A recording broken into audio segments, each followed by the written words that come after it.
محبوب پیغمبر صلی اللہ علیہ وسلم نے ارشاد فرمایا بچو بدگمانی سے، بچو بدگمانی سے۔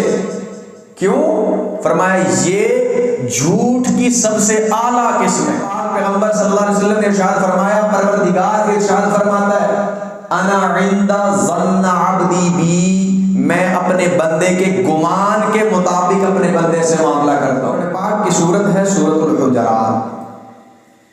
اللہ تبارک و تعالیٰ نے اس سورت کے اندر مومنوں کو معاشرتی زندگی کے بارے میں سکھایا ہے، لوگوں کے ساتھ رہنا کیسے، گزر بسر کیسے کرنی، زندگی کیسے گزارنی۔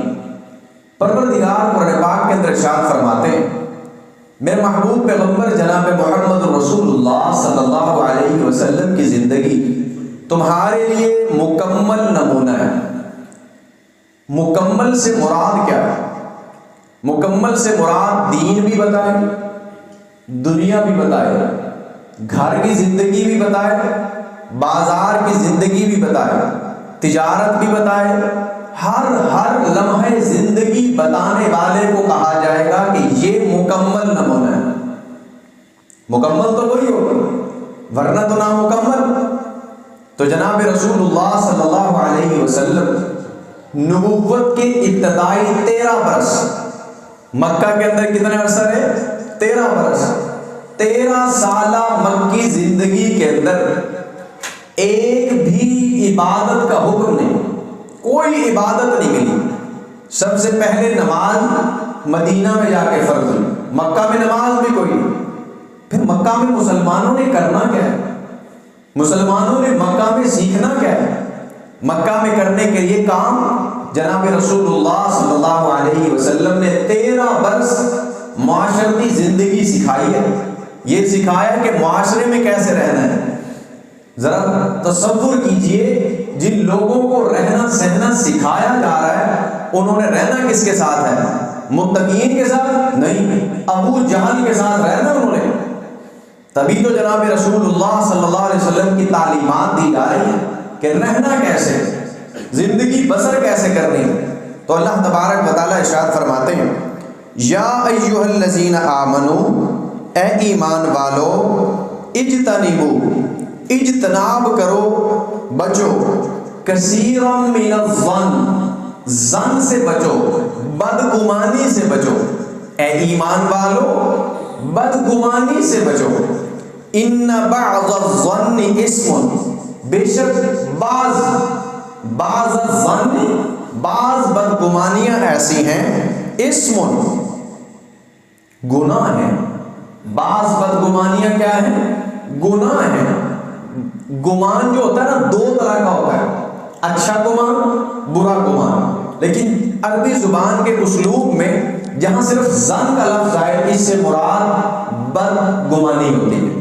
تو اللہ تبارک و تعالیٰ ارشاد فرماتے ہیں اے ایمان والو بدگمانی سے بچو، بے شک بعض بدگمانیاں گناہ ہوتے ہیں۔ پھر ساتھ ہی ذکر فرما رہے ہیں ولا تجسسوا، جاسوسی مت کیا کرو، ولا تجسسوا، جاسوسی مت کرو، ولا یغتب، غیبت بھی مت کرو، ولا یغتب بعضکم بعضا، کوئی بعض کسی دوسرے کی غیبت مت کرے، ولا یغتب بعضکم بعضا۔ پھر پروردگار ارشاد فرماتے ہیں ایحب، کیا کوئی پسند کرے گا، احدکم، تم میں سے کوئی بندہ، واحد اکیلا، احد بھی اکیلا، کوئی تم میں سے ایک بندہ بھی یہ پسند کرے گا ان یاکل، کہ وہ کھائے، لحمن، گوشت، اخیہ، اپنے ہی بھائی کا، میتن، مردہ۔ کیا تم میں سے کوئی یہ پسند کرے گا اپنے مردہ بھائی کا گوشت کھائے؟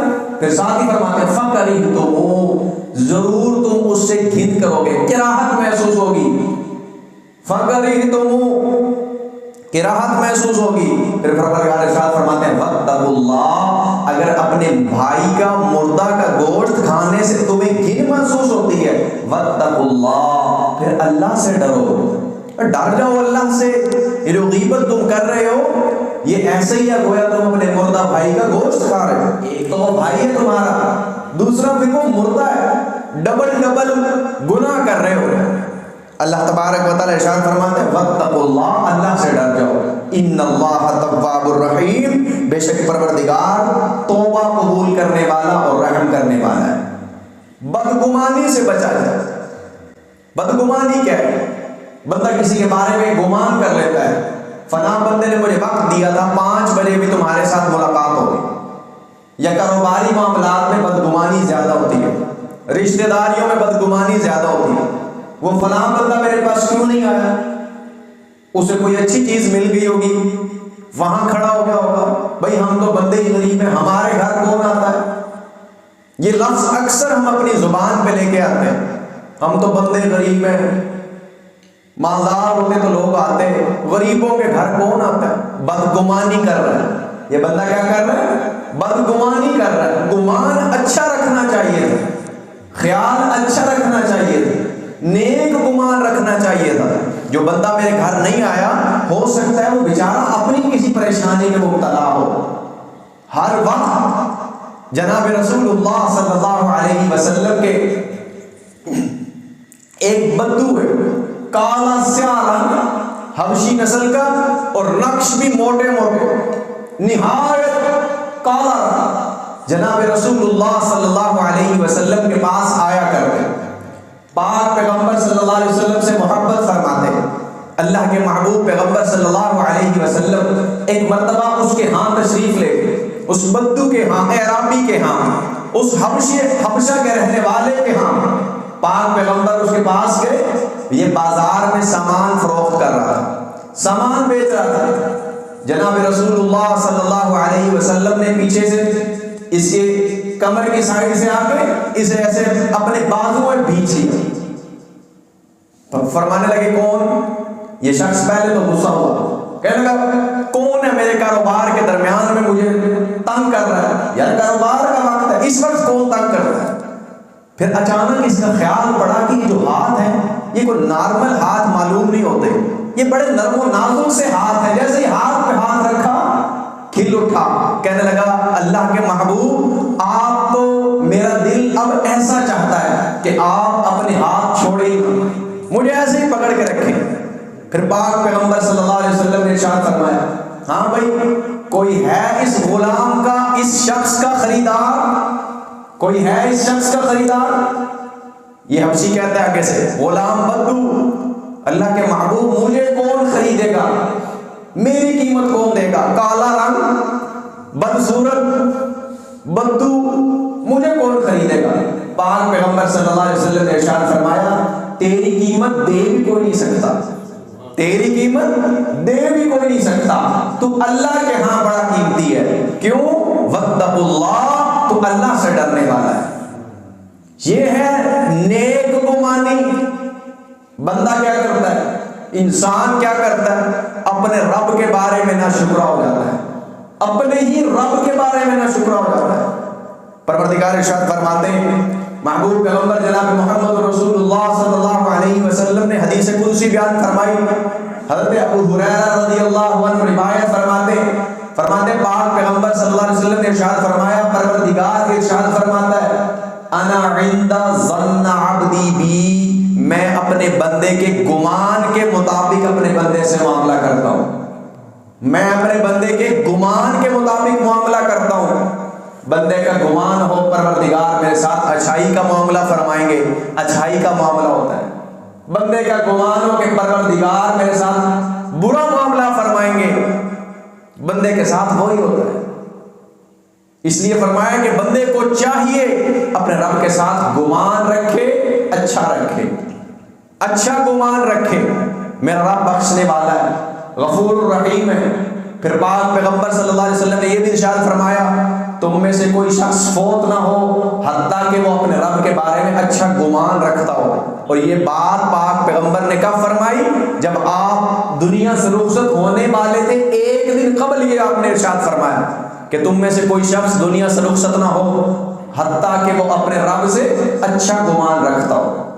اچھا گمان ہوگا، اگلے جہاں بھی اچھے معاملات پیش آئیں۔ اللہ کے محبوب پیغمبر جناب محمد رسول اللہ صلی اللہ علیہ وسلم بیت اللہ کا طواف فرما رہے ہیں، طواف کے دوران ارشاد فرماتے ہیں بیت اللہ تو بڑی عظمت والا ہے، بڑی عظمت والا ہے، تیرا بڑا مقام ہے، بڑا مرتبہ ہے، لیکن سن لے اللہ کی قسم جس کے قبضے میں محمد صلی اللہ علیہ وسلم کی جان ہے، ایک مسلمان کی عزت، اس کی آبرو، اس کے بارے میں نیک گمان کرنا تجھ سے بھی بڑھ کے، نیک گمان اتنی اچھی چیز ہے۔ ہم اپنے والدین کے بارے میں بدگمان ہوئے ہوتے ہیں، اپنے عزیز و اقارب کے بارے میں، اپنے اساتذہ کے بارے میں، اپنے علماء کے بارے میں بدگمان ہوئے ہوتے ہیں۔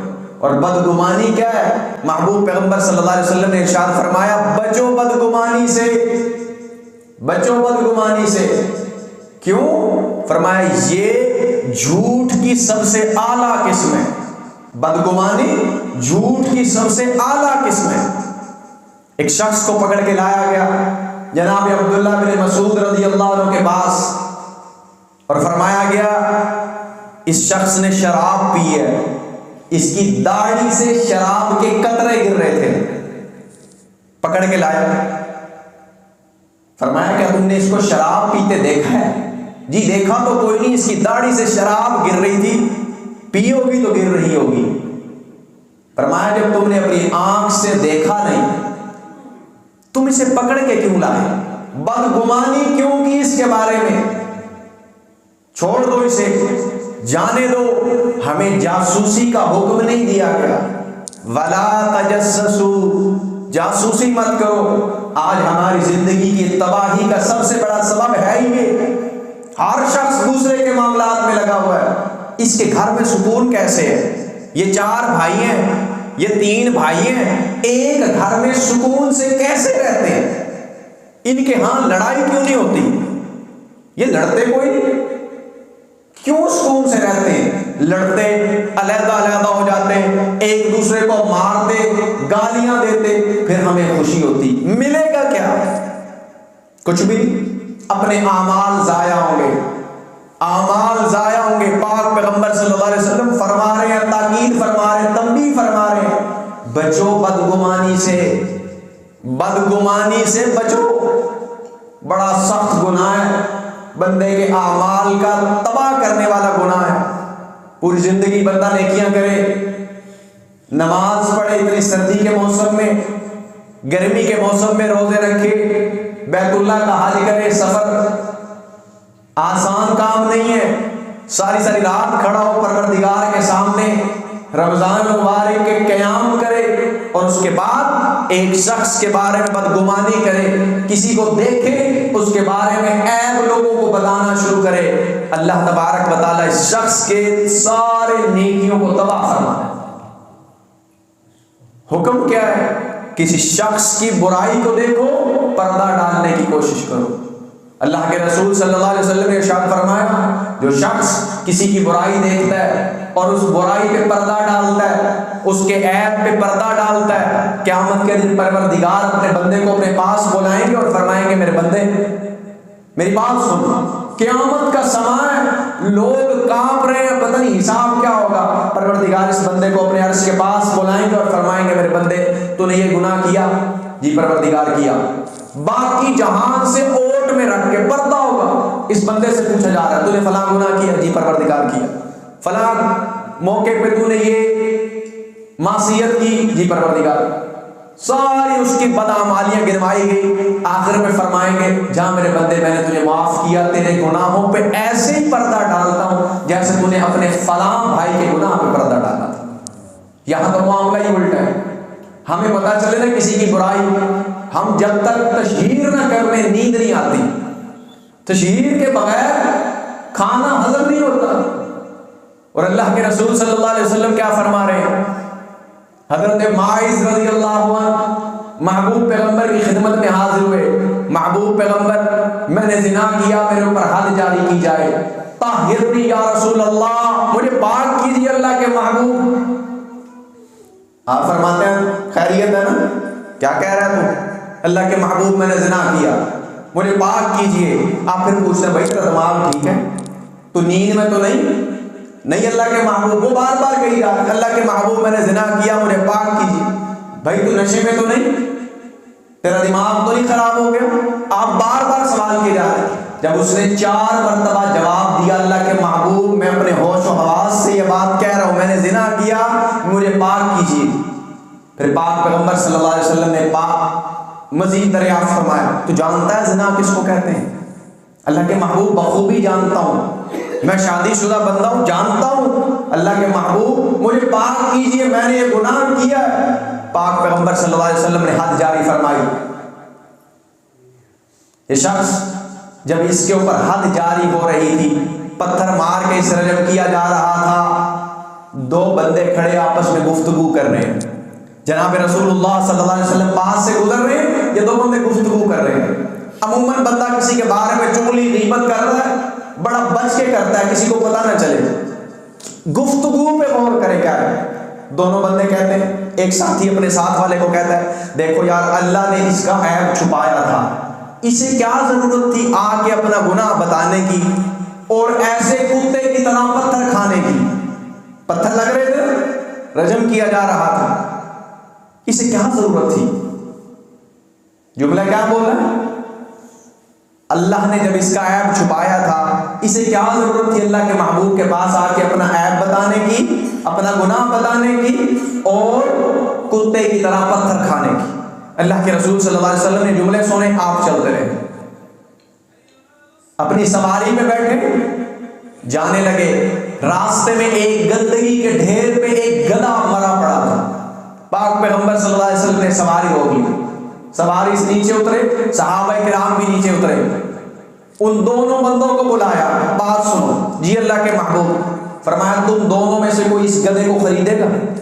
اللہ کے محبوب اللہ آپ پہ رحمت کرے، بھلا مردہ گدھا، پہلے وہ گدھا ہے اوپر سے وہ مردہ، کون خریدے؟ آپ نے فرمایا تم اس کا گوشت نہیں کھاؤ گے؟ اللہ کے محبوب کیا بات کر رہے ہیں آپ نے فرمایا ابھی جو تم نے اپنے بھائی کے بارے میں جملہ بولا، کیا تم نے اپنے مردہ بھائی کا گوشت نہیں کھایا؟ تم نے اپنے آپ کو گناہگار کیا، جبکہ ماعز کو میں دیکھتا ہوں جنت کی وادیوں میں بیٹھا ہے، جنت میں بیٹھا ہے، حد جاری ہو گئی، گناہ ختم ہو گیا، اس کو برا مت کہو۔ پاک پیغمبر صلی اللہ علیہ وسلم کو اتنا غصہ آیا اس جملے کا، آپ صلی اللہ علیہ وسلم نے ارشاد فرمایا غیبت سے بچو۔ اللہ کے محبوب غیبت کیا ہے؟ آپ نے فرمایا کسی شخص کے بارے میں کوئی ایسے گناہ کا تذکرہ کرنا جو اس میں موجود ہو، یہ غیبت ہے۔ دوبارہ سنیے، اپنے دل و دماغ میں جگہ دیجئے۔ 8ویں دن محبوب پیغمبر صلی اللہ علیہ وسلم نے حکم دیا نا بیٹھنے کا مسجد کے اندر، اسی لیے دیا کہ جو 7 دن 6 دن درمیان میں آئیں ہم اپنی زندگی اس کے مطابق گزار سکیں۔ اگر ہم نے اپنی زندگی میں باتوں کو جگہ نہ دی، اپنے اعمال میں اسے شامل نہ کیا، تو قیامت کے دن کہیں ہم بھی خسارے میں نہ رہ جائیں۔ محبوب پیغمبر صلی اللہ علیہ وسلم فرماتے ہیں غیبت سے بچو۔ اللہ کے محبوب غیبت کیا ہے؟ فرمایا وہ گناہ جو کسی شخص میں موجود ہو اور اس کا تذکرہ کیا جائے۔ ایک صحابی عرض کرتے ہیں اللہ کے محبوب اگر وہ گناہ جو اس میں ہو ہی نہ اس کا تذکرہ کریں؟ آپ نے فرمایا یہ غیبت نہیں ہے، یہ بہتان ہے، یہ غیبت نہیں ہے، یہ بہتان ہے، اس کی بھی سزا ہے، اس کی بھی سزا ہے۔ اب توجہ کیجئے اپنی زندگی پہ، اپنے شب و روز پہ دھیان دیجئے۔ ہم مسجد میں بیٹھتے ہیں کیا کرتے ہیں؟ ہم گھر میں بیٹھتے ہیں کیا کرتے ہیں؟ ہم کسی دینی مجلس میں بیٹھتے ہیں کیا کرتے ہیں؟ کسی چوک چوراہے پہ کھڑے ہوتے ہیں کیا کرتے ہیں؟ پہلا جملہ یہ شروع ہوتا ہے فلاں نے یہ کیا۔ محبوب پیغمبر صلی اللہ علیہ وسلم فرماتے ہیں میں اللہ کا رسول ان باتوں کو پسند نہیں کرتا کہ کسی شخص کے گناہ کا تذکرہ میرے سامنے کیا جائے، کسی کی غیبت کروں یا سنوں۔ جاسوسی سے منع فرما دیا، کسی کے حالات کا علم لینے سے منع فرما دیا۔ بھائی جس کی جو زندگی گزر رہی ہے اس کی اپنے لیے گزر رہی ہے، جب پروردگار نے اس کا مواخذہ نہیں کیا، میں اور آپ کون ہوتے ہیں یہ بات کرنے والے؟ ہم کیا کرتے ہیں؟ بدگمانی، کسی شخص کو دیکھا غریب تھا، پروردگار نے امیر کر دیا، حالات کچھ اچھے ہو گئے، کپڑے تھوڑے اچھے پہننے لگا، پہلا جملہ ہوتا ہے اس نے کہیں ڈاکہ تو نہیں مارا؟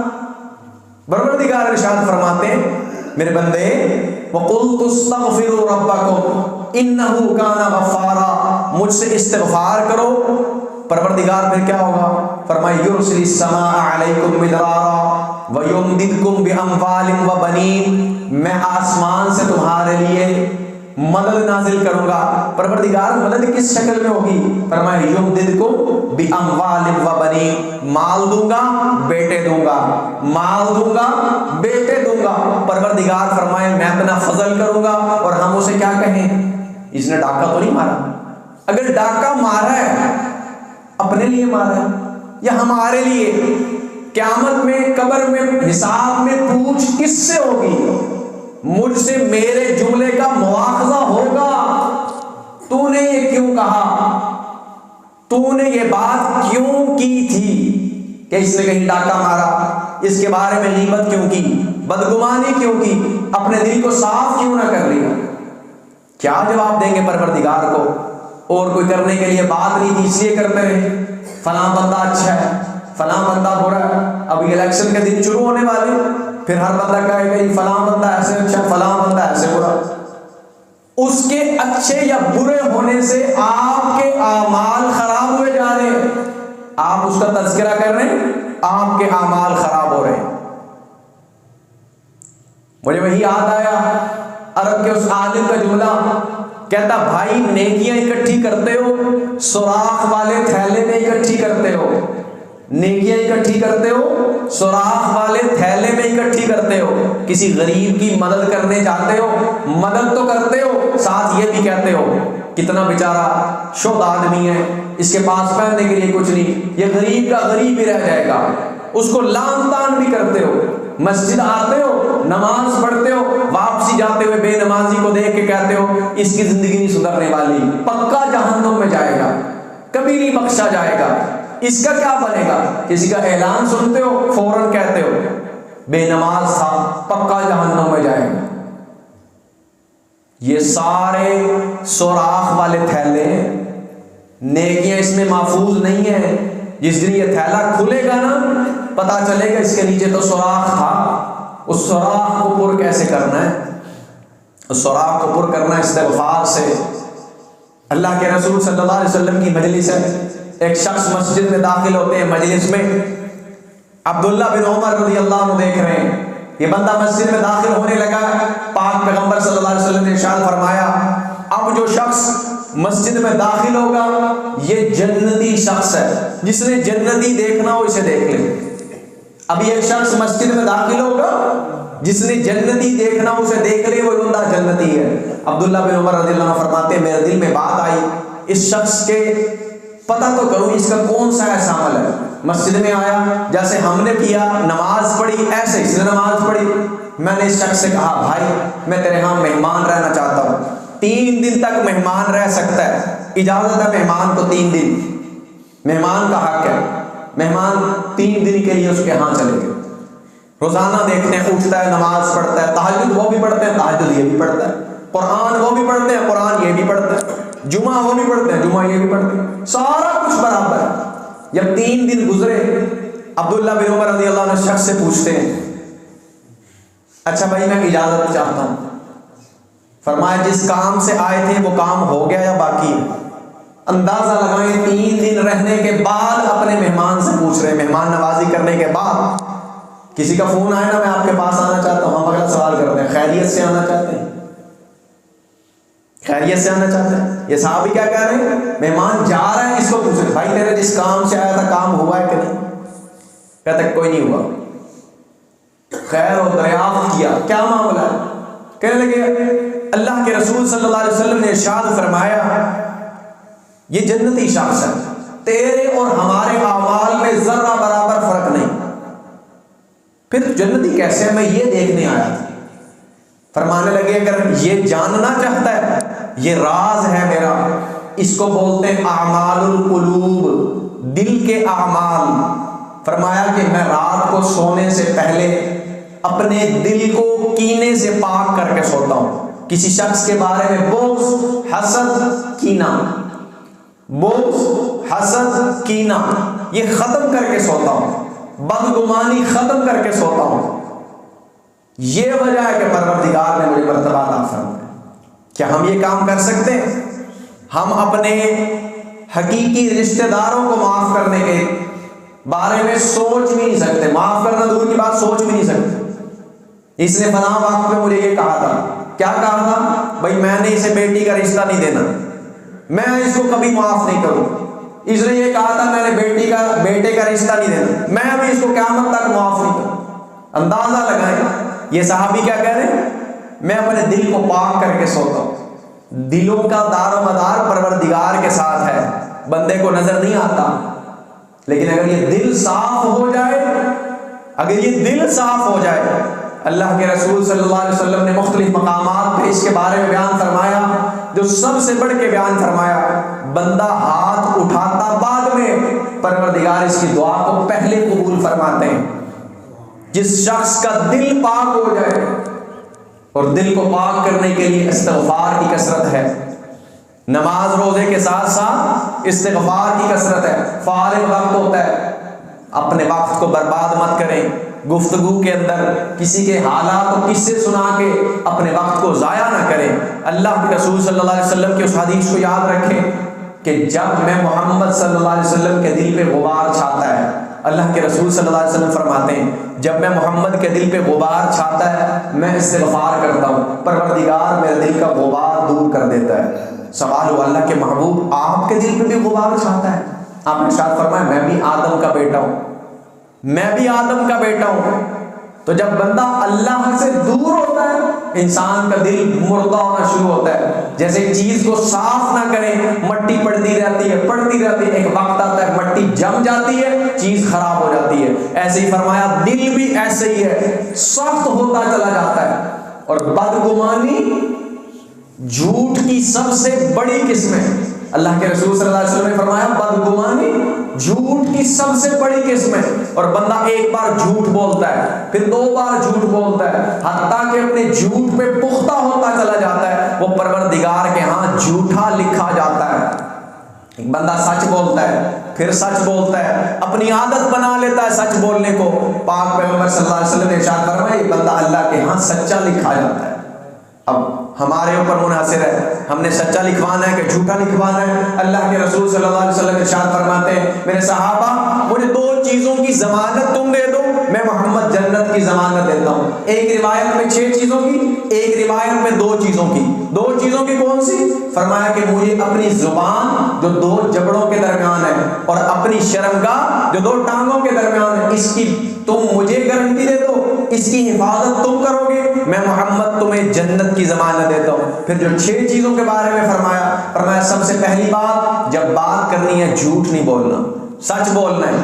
جب بات کرنی ہے سچ بولنا ہے، امانت دی جائے خیانت نہیں کرنی، امانت دی جائے خیانت نہیں کرنی، وعدہ کرنا ہے پورا کرنا ہے، اپنی شرمگاہ کی حفاظت کرنی ہے، اپنی آنکھوں کی حفاظت کرنی ہے، اپنی آنکھوں کی حفاظت کرنی ہے، اور اپنی زبان کی حفاظت کرنی ہے۔ یہ 6 چیزوں کی حفاظت محبوب صلی اللہ علیہ وسلم نے فرمایا تم کر لو، ضمانت مجھے دے دو اللہ کے محبوب، میں ضمانت آپ کو دیتا ہوں، میں ان 6 چیزوں کی حفاظت کروں گا۔ آپ نے فرمایا میں جنت کی ضمانت دیتا ہوں۔ ضامن کون؟ جناب رسول اللہ صلی اللہ علیہ وسلم۔ ملے گا کیا؟ جنت، پروردگار کا پڑوس، اس سے بڑھ کے کیا چاہیے؟ اس شخص کی زندگی بھی بن گئی، آخرت بھی بن گئی۔ اللہ تبارک و تعالیٰ سے دعا ہے پروردگار ہمیں بدگمانیوں سے بچائے، اور نیک گمان اچھا خیال اپنے مسلمان بھائی کے بارے میں رکھنے کی توفیق عطا فرمائے۔